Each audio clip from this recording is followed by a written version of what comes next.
From the 1011 Now streaming studio in Lincoln, Nebraska, this is the REPORT Husker Show. Hello and welcome, everyone. Bill Rentschler alongside sports director Kevin Suits and sports reporter Chase Madison in the 1011 Now streaming studio, coming to you after another disappointing loss for the Huskers, falling to Maryland 13-10. Another last-second walk-off field goal downs the Huskers on a day when they had 5 turnovers and played 3 quarterbacks. A lot to unpack there, Kevin. Yeah, you know what? 5 turnovers is not good. Nebraska is 130th out of 130 teams in the Football Bowl subdivision in turnovers, and it's becoming historically bad. They're on pace to break the record next week for most turnovers in a season by a Division I FBS team. However, of the turnovers Nebraska had today against Maryland, do you know how many points Maryland scored off Nebraska's turnovers? Say 3? 6. 6. So it's not like, turnovers are bad, but it's not like Maryland ran away with this game. No. In spite of the turnovers, the poor quarterback play, and the consistent mistakes from Nebraska, they were in the game, and I think the knife to the gut for Nebraska fans is the fact that the Huskers had the ball at the 5-yard line with less than 4 minutes to go in a tie ball game. And you figure if nothing else, you're going to kick a field goal, you'll take the lead, and with the way the defense has played today and throughout the season, you figured bowl eligibility is in your hand. But that's not what happened. It was snatched away from us. Chase, you had Harburg struggle today. He goes out with, looked like a little bit of a tweaked ankle. Sims comes in. They look pretty good with Sims at times, but then he turns the ball over 3 times, twice on consecutive plays, and then we finish with Chuba Purdy, according to the Peacock announcers. Chuba Purdy, who looked good, but throws the interception in the end zone late in the fourth quarter. Yeah, I think it's safe to say that all 3 quarterbacks did things that you like, but then all 3 quarterbacks threw interceptions and made head-scratching plays. Heinrich Harburg, Rhule even mentioned after the game that, he's a dual-threat quarterback. That's his strength. I would even say that he's a better runner than passer, and he was struggling on the sidelines to really get momentum and kind of hobbling at times throughout the game when he was kind of seeing if he could come back in. Doctors cleared him, but the coaches didn't clear him or made that decision. So I think it's tough for Heinrich to go down. Sims comes in, and then he gets pulled for Chuba, and just kind of hearing through the grapevine, and Rhule talked about this after the game. Chuba's dealing with a groin injury, and he's actually supposed to have surgery on this leg injury. I can't confirm this, but I overheard people talking about maybe he already had that surgery scheduled, and then, they decided to put him in. So he's definitely playing through some pain, Chuba is, but I think he kind of looked the best for that one drive. Obviously, it ended in a turnover like 4 other drives today, but and that was kind of the biggest play, as Kevin mentioned. You were thinking of a win there, but the quarterback play was just it was a bag of something. And now Rhule in his post-game comments, Kevin, he basically admitted moving forward he's not exactly sure who's going to start, maybe take the first snaps next week against Wisconsin. I think we know who it's not going to be. Jeff Sims? Yeah. The crazy thing about Jeff Sims today for me is he started the game with some confidence, and the offense operated pretty well. He completed his first 5 passes, and we got flashes of early Colorado game Jeff Sims. Yeah. But, man, once the first mistake happened, so he completed his first 5, then his next pass was the pick that was in the end zone, and he threw it into double coverage. Don't know exactly what he was looking for. It's like he just chucked the ball deep because he didn't know what to do, and he probably should have just eaten the ball and tried to get something out of it. Getting back to the point Chase just made about Chuba and the way he put the Huskers in position, referencing back to that drive, let's not overlook the fact that Chuba Purdy started the drive with the Nebraska offense at the 3-yard line. They went from the 3 to the 5 with a third-string quarterback in a tie game and bowl eligibility on the line. I mean, that had the makings of a pretty good story. Yeah. And a feel-good Saturday at Memorial Stadium. But it's in the one thing that continues to be Nebraska's kryptonite popped up at the worst possible time. And I'm anxious to go back. I've seen the play from a couple of different angles from our cameras. I do want to see it from the television broadcast. I know what my eyes said from the 6th floor at Memorial Stadium. It just seemed like there was a window to throw, and Chubba delivered the ball. But I don't think Chubba and Malachi Coleman were completely on the same page.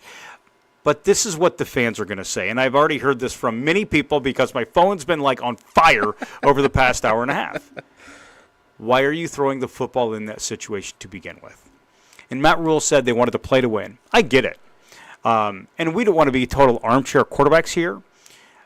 But Emmett Johnson was averaging 5 yards per carry, nearly 5 yards per carry in this game. And the offensive line had some really nice moments. And I felt in that drive where they went from the 3 to the 5, the O-line had worn down Maryland's defensive front. So give a chance on the ground, and if you don't get it, you kick the field goal with a pretty trusty kicker in Tristan Alvano. And, I mean, Emmett Johnson, that drive, I mean, again, as a young quarterback, freshman quarterback, you can really see him coming into his own. He ripped off probably his best run as a Husker, an Easily. almost 30-yard run, slicing through the Maryland defense to get them deep into Maryland territory. He finished with 17 rushes, 87 yards.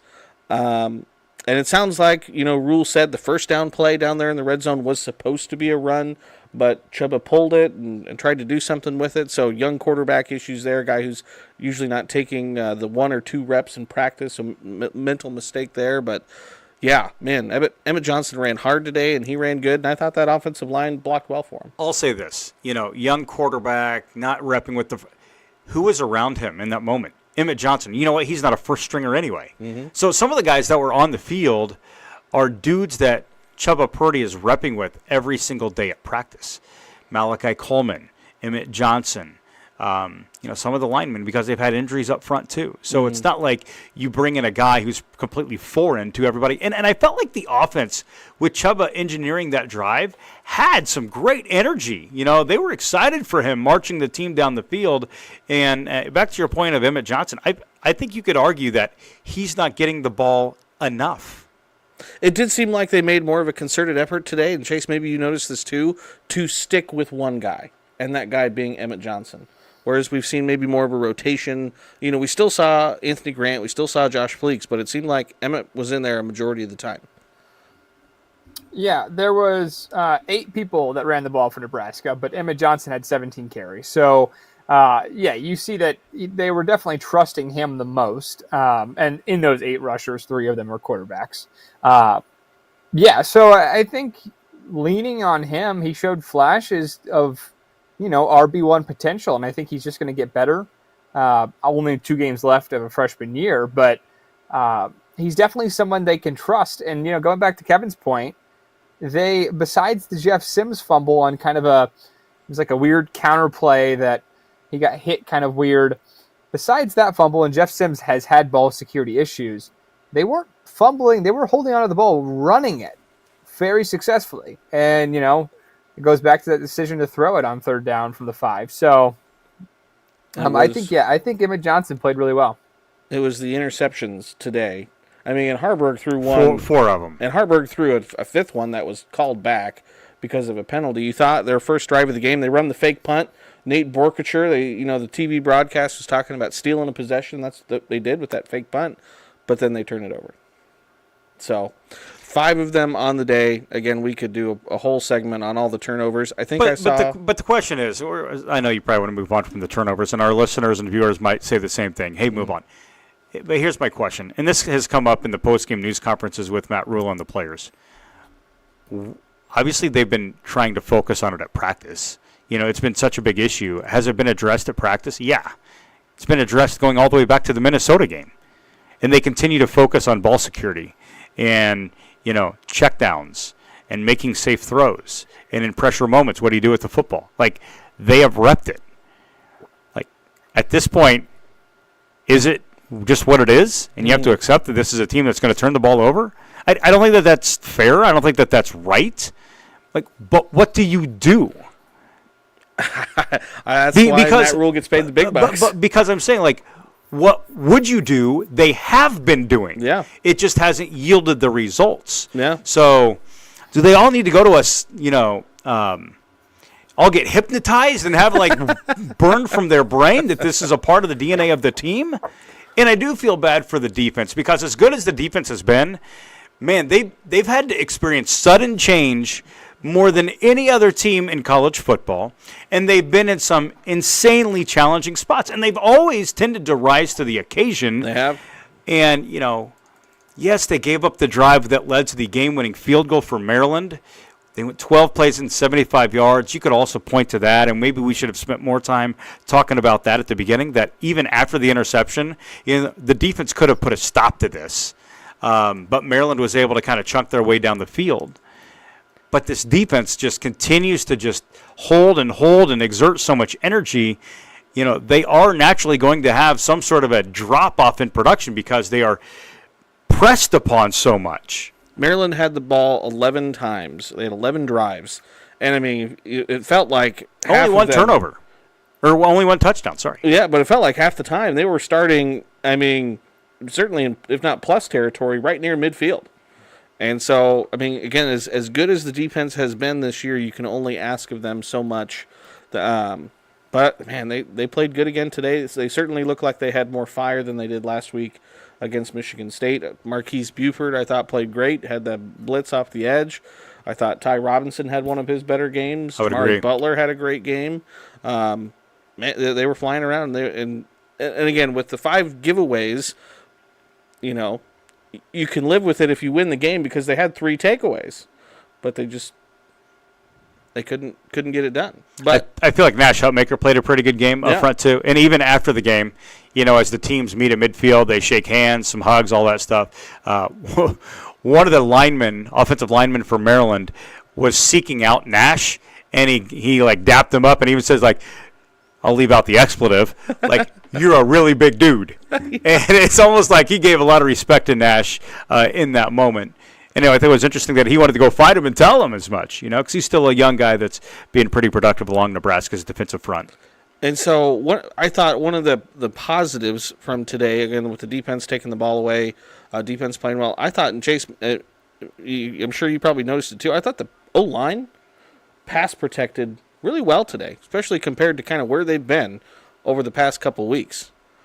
There was some clean pockets for Harburg, for Sims, and for Chuba. Yeah. There was sometimes that the quarterbacks did have a decent amount of time to throw. I feel like they also didn't run too many pass plays with like that much deep concepts. They kind of, there was a Billy Kemp short play that turned into a big gain. There was a handful of plays that ended up resulting in decently long plays. But yeah, I thought the offensive line pretty good. Only 1 sack for Maryland. I thought the pass protection was pretty good. And there was times where Heinrich had time to throw early in the game before he went down.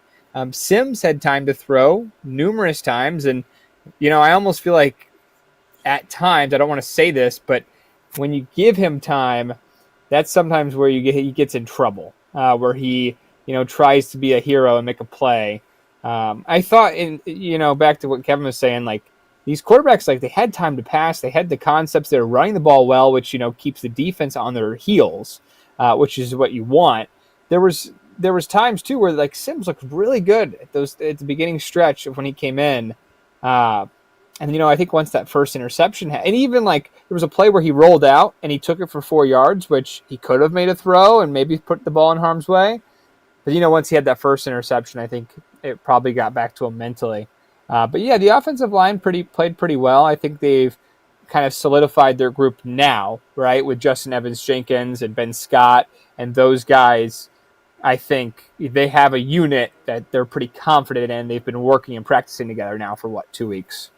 I felt like Ben Scott, the nonverbal communication of the post-game news conference pretty much said everything. Ben Scott's kind of a man of, he's not going to give you a whole lot at the podium. Nice guy, and I appreciate his candor when he's there with the media. But, You just see the look on his face. The questions of what was the locker room like? How are you guys taking this loss? Mm-hmm. I mean, beyond all the words, just look at the expressions on his face. This one cuts. Yes, and it does. so here's the situation Nebraska's in now. They have a 5-5 record. There are 2 games left on the schedule. One's on the road, one's at home, and you're still needing 1 win to earn bowl eligibility. And it seems like the window for bowl eligibility, it's still open, but the greatest opportunity of that 1 win has probably passed you by. Yep. Because you have to now either win on the road at Wisconsin, Which you've never done. or you have to win at home against Iowa, and the Hawkeyes will likely be playing for a spot in the Big Ten championship game. And everyone jokes about Iowa and their offense, but, I mean, Nebraska's in the same spot they are, and their defense is right up there with Nebraska's, maybe not statistically, but they're a defense that forces a lot of turnovers, and if you have an offense that is, again, as you mentioned, could potentially break the record for most turnovers, it doesn't matter who you're playing. It's not an ideal matchup. You're going to turn the ball over 5 times a game. You could be playing a team from, one of the lowest conferences in college football, and you might be in trouble just because you're giving extra possessions. And I saw it on Twitter during the game that just Nebraska's quarterbacks have more turnovers than I think 120 FBS teams. Wow. Just the quarterbacks. So it's we talked a lot about Anthony Grant and his issues, but I mean he only has 2 fumbles I think on the year that have been lost, which in the grand scheme of things, if you look at the quarterbacks, is not that bad. So tough loss. Pressure turns up from here on out, though. Yeah. Like the folks that were really banking on going to a bowl game were very hopeful that was going to happen. I think your confidence in Nebraska playing in the postseason might be starting to teeter a little bit because of the situation Nebraska is in. And what's really interesting is, the conversation arose when Nebraska got win number 5 that they had 4 games left. You need 1 win. And you would play Michigan, Maryland, and then Wisconsin, Iowa. Michigan State, Michigan State entered that game on a 7-game losing streak. The Huskers played Maryland today on a 4-game losing streak. They lost to both of those teams, and they lost to each of these teams by 3 points. So that's just the tough pill that Husker fans have to swallow right now. 2 golden opportunities between last week and this week. And again, like we mentioned, you're going to Camp Randall next Saturday. It's going to be a night game, 6:30 kick. You have not won in Camp Randall since you joined the Big Ten. Again, Wisconsin's down this year, but, Luke Fickell will have that team ready to go, and then Iowa at home. So, hey, let me ask you a question. Yeah. How'd the Peacock experience go? I was not a fan of the Peacock. The announcers were okay. The camera guys, whoever was running the cameras for Peacock, not super great. Also, I think they had a filter on maybe one of their cameras because it looked pretty dark on the TV. Well, it was broadcast. overcast. But it looked pretty dark. I kept thinking trying to adjust the contrast on your screen. It felt like when your iPhone brightness is all the way down. I just wanted to swipe and turn the brightness up somewhere. So, I didn't have to pay for the Peacock subscription. I was able to take the station's Peacock subscription.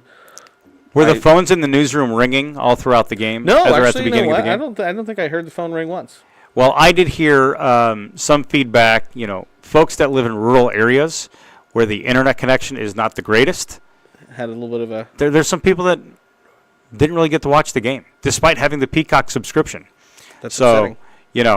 I'm sure the executives at Peacock probably all live in major metropolitan areas where internet connection is not an issue. Not an issue.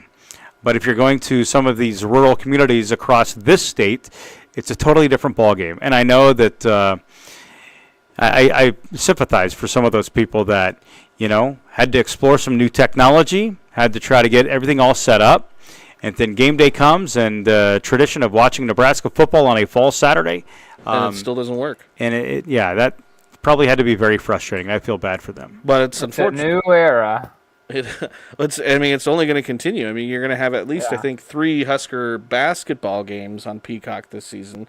And plus, they're probably going to be right back on there next year somewhere with the football schedule. So I'm not a fan.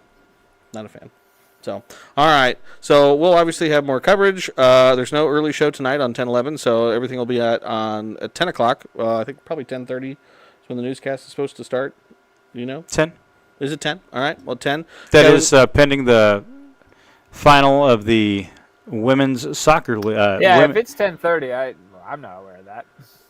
Okay, well then just ignore that. So, but Kevin and Chase will obviously have full coverage post game from Nebraska's loss today, coming up tonight at 10, and we'll obviously keep you covered for the matchup against Wisconsin upcoming next week, all the way through the week this week. Anything else before we let everyone go? It was Veterans Day. How were the Veterans Day celebrations there in the stadium? Tasteful. It was very well done. Many opportunities where they saluted some of the veterans that were in attendance, and it was really cool to see. I'm pretty sure you probably saw some photos from when they had the big flag for the national anthem that covered nearly the entire field. That was pretty awesome. It is a very big flag. So, all right. Well, for Kevin Suits and Chase Madison, I'm Bill Rentschler. Thanks everyone for tuning in, for watching, and until next time, have a good weekend. You've been listening to the REPORT Husker Show from 1011. Watch, listen, and stream on the 1011 Now app, on YouTube, or wherever you get your podcasts. For more Husker coverage throughout the week, watch the REPORT on 1011 Sports at 6 and 10 p.m. and download the 1011 Now app.